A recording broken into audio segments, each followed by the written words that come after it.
जय श्री राधे कृष्णा। आप सभी का दिन शुभ और मंगलमय हो और कान्हा जी आप सभी की मनोकामनाएं पूर्ण करें। आप सभी को तुलसी विवाह और देव उठनी एकादशी की हार्दिक शुभकामनाएं। तो प्रेम से बोलिए तुलसी माता की जय हो, शालिग राम भगवान की जय हो, विष्णु भगवान के अनंत स्वरूपों की जय हो। आज की इस वीडियो में हम सुनेंगे तुलसी विवाह पर सुनी जाने वाली कथा। कार्तिक माह की शुक्ल पक्ष की एकादशी को देव उठनी एकादशी कहा जाता है। देव उठनी एकादशी पर तुलसी विवाह संपन्न किया जाता है। यदि आप भी अपने घर पर तुलसी विवाह नहीं कर पा रहे हैं तो मंदिर में जाकर तुलसी माता के श्रृंगार का सामान अवश्य दान करें। तो आइए सुनते हैं तुलसी विवाह से संबंधित कथा। तो प्रेम से बोलिए तुलसी माता की जय हो, शालिग राम भगवान की जय हो। एक ग्रामीण कथा सुना रही हूँ जिसमें एक परिवार में ननद भाभी रहती थीं। ननद कुंवारी थी, वह तुलसी की बड़ी सेवा करती थी, पर भाभी को यह फूटी आंख नहीं सुहाता था। कभी कभी तो वह गुस्से में कहती कि जब तेरा विवाह होगा तो तुलसी ही खाने को दूंगी तथा तुलसी ही तेरे दहेज में दूंगी। यथा समय जब ननद की शादी हुई तो उसकी भाभी ने बारातियों के सामने तुलसी का गमला फोड़कर रख दिया। भगवान की कृपा से वह गमला स्वादिष्ट व्यंजनों में बदल गया। गहनों के बदले भाभी ने ननद को तुलसी की मंजरी पहना दी तो वह सोने के आभूषणों में बदल गई। वस्त्रों के स्थान पर तुलसी का जनेऊ रख दिया तो वह रेशमी वस्त्रों में बदल गया। ससुराल में उसके दहेज आदि के बारे में बहुत पढ़ाई हुई। इस पर भाभी को बड़ा आश्चर्य हुआ और तुलसी जी की पूजा का महत्व उसकी समझ में आ गया। भाभी की एक लड़की थी, वह अपनी लड़की से कहती कि तू भी तुलसी की सेवा किया कर, तुझे भी बुआ की तरह फल मिलेगा। पर लड़की का मन तुलसी की सेवा में नहीं लगता था। लड़की के विवाह का समय आया तो भाभी ने सोचा जैसा व्यवहार मैंने अपनी ननद से किया उसी के कारण उसे इतनी इज्जत मिली, क्यों ना मैं अपनी लड़की के साथ भी वैसा ही करूं। उसने तुलसी का गमला फोड़कर बारातियों के सामने रख दिया, परंतु इस बार मिट्टी मिट्टी ही रही। मंजरी व पत्ते भी अपने पूर्व रूप में ही रहे तथा जनेऊ जनेऊ ही रहा। सभी बाराती भाभी की बुराई करने लगे। ससुराल में सभी लड़की की बुराई कर रहे थे।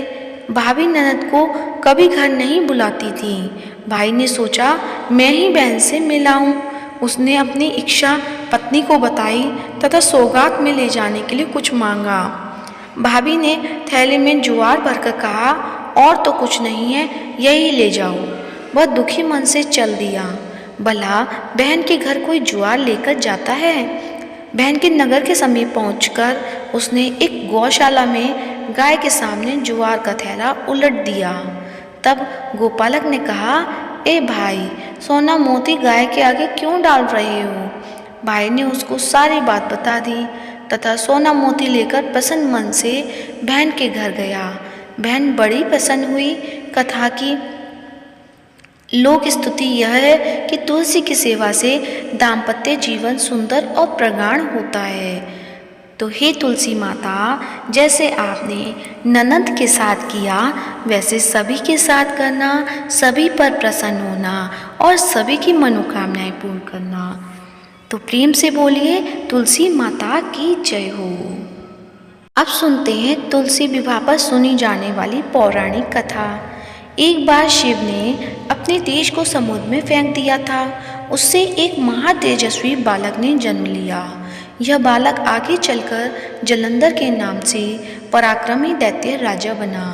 इसकी राजधानी का नाम जालंधर नगरी था। दैत्यराज कालनेमी की कन्या वृंदा का विवाह जालंधर से हुआ।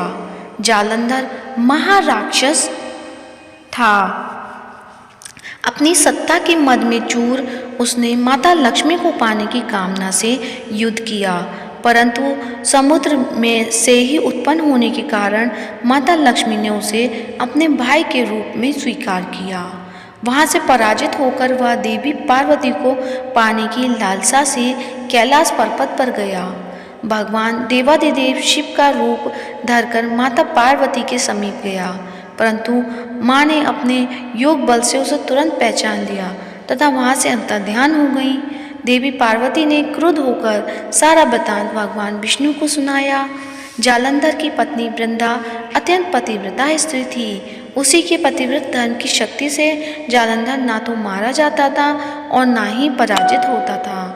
इसलिए जालंधर का नाश करने के लिए वृंदा के पतिव्रत धर्म को भंग करना बहुत आवश्यक था। इसी कारण भगवान विष्णु ऋषि का वेश धारण कर वन में जा पहुँचे, जहाँ वृंदा अकेली भ्रमण कर रही थी। भगवान के साथ 2 मायावी राक्षस भी थे, जिन्हें देखकर वृंदा भयभीत हो गई।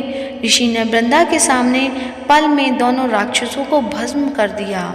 उनकी शक्ति देखकर वृंदा ने कैलाश पर्वत पर महादेव के साथ युद्ध कर रहे अपने पति जालंधर के बारे में पूछा। ऋषि ने अपने माया जाल से 2 बानर प्रकट किए।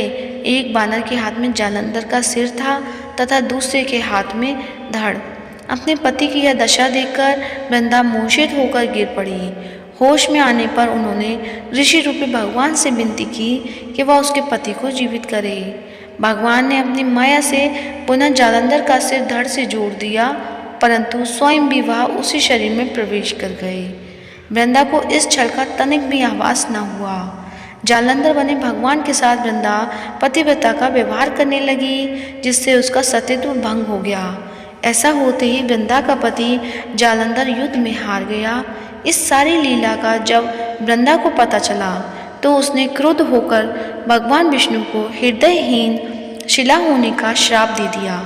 अपने भक्त के शाप को भगवान विष्णु ने स्वीकार किया और शालिग्राम पत्थर बन गए। सृष्टि के पालनकर्ता के पत्थर बन जाने से ब्रह्मांड में असंतुलन की स्थिति हो गई। यह देखकर सभी देवी देवताओं ने वृंदा से प्रार्थना की कि वह भगवान विष्णु को श्राप मुक्त कर दे। वृंदा ने भगवान विष्णु को श्राप मुक्त कर स्वयं आत्मदाह कर लिया। जहाँ वृंदा भस्म हुई वहाँ तुलसी का पौधा उगा।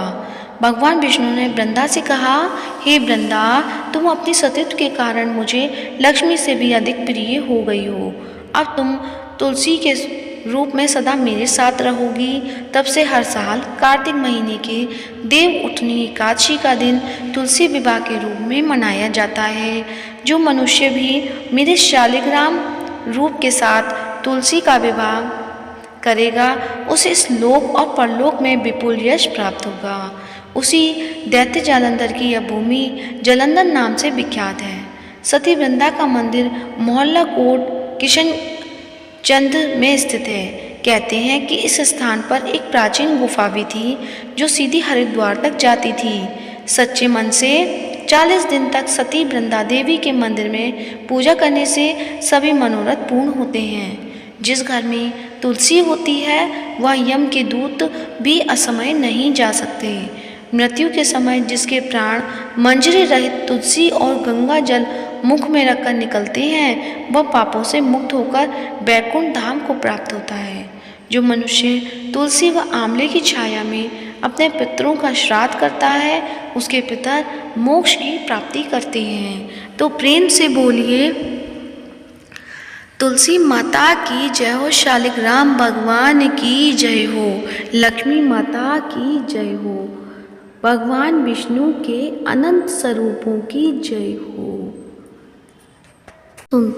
अब सुनते हैं तुलसी चालीसा और उसके बाद सुनेंगे तुलसी माता की आरती। तो प्रेम से बोलिए, तुलसी माता शालिग्राम भगवान की जय हो। जय जय तुलसी भगवती सत्यवती सुखदानी, नमो नमो हरिप्रेसी श्री वृंदा गुणखानी। श्री हरिशीष विरजनी दोहो अमरवर अम्ब, जनहित हे वृंदावनी अब करना करो विलम्ब। धन्य धन्य श्री तुलसी माता, महिमा अगम सदा श्रुति गाता। हरि के प्राणों से तुम प्यारी, हरि ही हेतु कीनो तप बारी।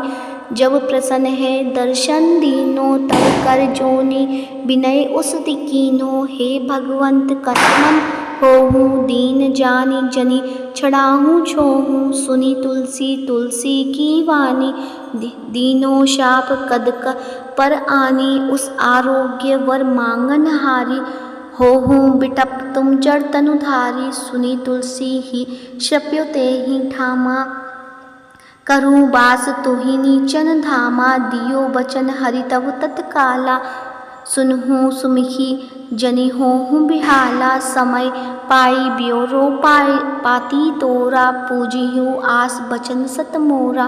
तब गोकुल मह गोप सुदामा, तासु भई तुलसी तू बामा। कृष्ण रास लीला की माही, राधे शक्यो प्रेम लखि नाही।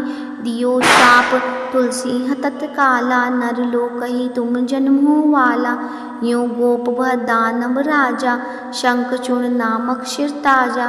तुलसी भई तासु किनारी, परम सती गुण रूप अगारी। अस द्वे कल्प बीत जब गयु, कल्प ततीय जन्म तब भयु। वृंदा नाम भयो तुलसी को, असुर जलंधर नाम पति को। करी अति द्वंद अतुल बल धामा, लीना शंकर से संग्रामा। जब निज सैन्य सहित शिव हारे, मरही ना तव हरि पुकारे। पतिव्रता वृंदा थी नारी, को न सके पति सहारी। तब जलंधर ही भेष बनाई, वृंदा ठिग हरि पचियो जाई। शिव हित लही करी कपट प्रसंगा, कियो सतित धर्म तो ही भंगा। भयो जलंधर कर संहारा, सुनी उर शोक उपारा। तीहि क्षण दियो कपट हरिटारी, लखी वृंदा दुख गिरा उचारी। जलंधर जस हत्यो अभिता, सोई रावण तस हरि सीता। अस प्रस्तर सम हृदय तुम्हारा, धर्मखंडी मम पति सहारा। यही कारण लही शाप हमारा, होबे तनु पाषाण तुम्हारा। सुनी हरि तुरत ही वचन उचारे, दियो श्राप बिना विचारे। लखियो ना निज करतूति पति तो, छलन चयो जब पार्वती को। जड़मति तुहु असको जड़ रूपा, जग महा तुलसी बिटप रूपा। दग रूप हम शालिक रामा, नदी गंड की बीच ललामा। जो तुलसी दल हम ही चढ़िए, सब सुख भोगी परम पद पहिए। बिनु तुलसी हरि जलत शरीरा, अतिशय उठत शीश उर पीरा। जो तुलसी दल हरि धारत, सो सहस्त्र घट अमृत डारत। तुलसी हरि मन रंजनी हारी, रोग दोष दुख भंजनी हारी। प्रेम सहित हरि भजन निरंतर, तुलसी राधा में नाही अंतर। व्यंजन हो छपनों प्रकारा, बिनु तुलसी दल ना हरि प्यारा। सकल तीर्थ तुलसी तरु छाही, लहत मुक्ति जन संशय नाही। कवि सुंदर इक हरि गुण गावत, तुलसी यह निकट सहस गुण पावत। बिसत निकट दुर्वासा धामा, जो प्रयास तो पूर्व ललामा। पाठ करी जो नित नर नारी, हो ही सुख भाषी त्रिपुरारी। तुलसी चालीसा पढ़ी तुलसी तरु गृह धारी। दीपदान करी पुत्र फल पावही, बंधियु नारी। सकल दुख हरिद हरि हार है परम प्रसन्न। अतिशय धन जन लड़ी गृह बसई पूर्णा। अन्न लाही अभिमत फल जगत महलाही पूर्ण। सब काम जेहि दल अर्पहि तुलसी, तहाँ सहस बसई हरि राम। तुलसी महिमा नाम लग तुहि, तुलसी सूत सुखदाम। मानस 40 रचियो जग महा तुलसीदास। तो प्रेम से बोलिए तुलसी माता की जय हो। अब सुनते हैं तुलसी माता की आरती। तो आइए प्रिय भक्तजनों, सब मिलकर करते हैं तुलसी माता की आरती। तुलसी महारानी नमो नमो, हरि की पटरानी नमो नमो। धन तुलसी पूरन कीनो, शालिग्राम बनी पटरानी। जाके पत्र मंजली कोमल, श्रीपति कमल चरण लपटानी। तुलसी महारानी नमो नमो, हरि की पटरानी नमो नमो। धूप दीप नैवेद्य आरती, पुष्पन की वर्षा बरसानी। 56 भोग 3600 व्यंजन, बिन तुलसी हर एक न मानी। तुलसी महारानी नमो नमो, हरि की पटरानी नमो नमो। सभी सखिए मैया तेरे यश गावे, भक्त दान दीजिए महारानी नमो नमो। तुलसी महारानी, तुलसी महारानी नमो नमो, हरि की पटरानी नमो नमो। तो प्रेम से बोलिए तुलसी माता की जय हो, शालिग्राम भगवान की जय हो। आशा करती हूँ आज की कथा आपको अच्छी लगी होगी। अच्छी लगी है तो इस कथा को अपने फैमिली मेम्बर्स और अपने मित्रगणों को अवश्य शेयर करें, ताकि वो भी कार्तिक माह में प्रतिदिन सुनी जाने वाली कहानियों को श्रवण कर पाएँ और भगवान का आशीर्वाद उन्हें भी प्राप्त हो सके। ऐसी कामना के साथ ही इस वीडियो को ज़्यादा से ज़्यादा शेयर करें, लाइक करें और यदि अभी तक मायरा वॉइस चैनल को सब्सक्राइब नहीं किया है तो सब्सक्राइब करें, ताकि आने वाली वीडियो का नोटिफिकेशन आपको समय अनुसार मिलता रहे। तो प्रेम से बोलिए राधे कृष्णा।